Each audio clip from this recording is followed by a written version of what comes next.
एक घने जंगल में एक छोटी सी चिड़िया रहा करती थी। वह बहुत ही मेहनती और अच्छे स्वभाव की थी। हर सुबह सूरज निकलते ही वह मीठे मीठे गीत गाती और भोजन के तलाश में निकल जाया करती थी। लेकिन उस चिड़िया की एक खासियत थी। वह हर किसी की मदद करती।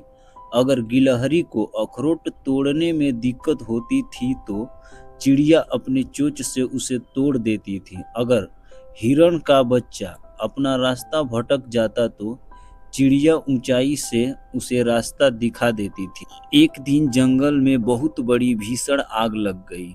सभी जानवर डरकर इधर उधर भाग रहे थे।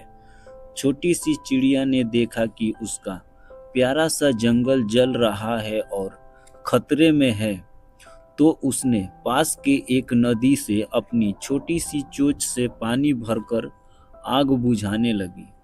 तो हाथी ने हंसते हुए कहा, अरे चिड़िया, तेरी इतनी सी चोंच से यह आग कभी नहीं बुझने वाली।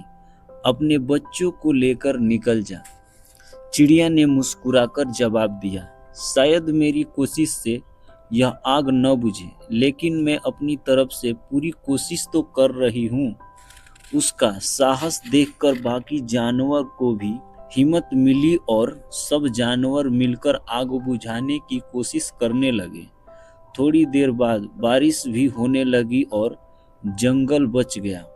सभी जानवर खुशी से झूम उठे और पहले की तरह फिर से एक दूसरे से मिलजुल कर रहने लगे।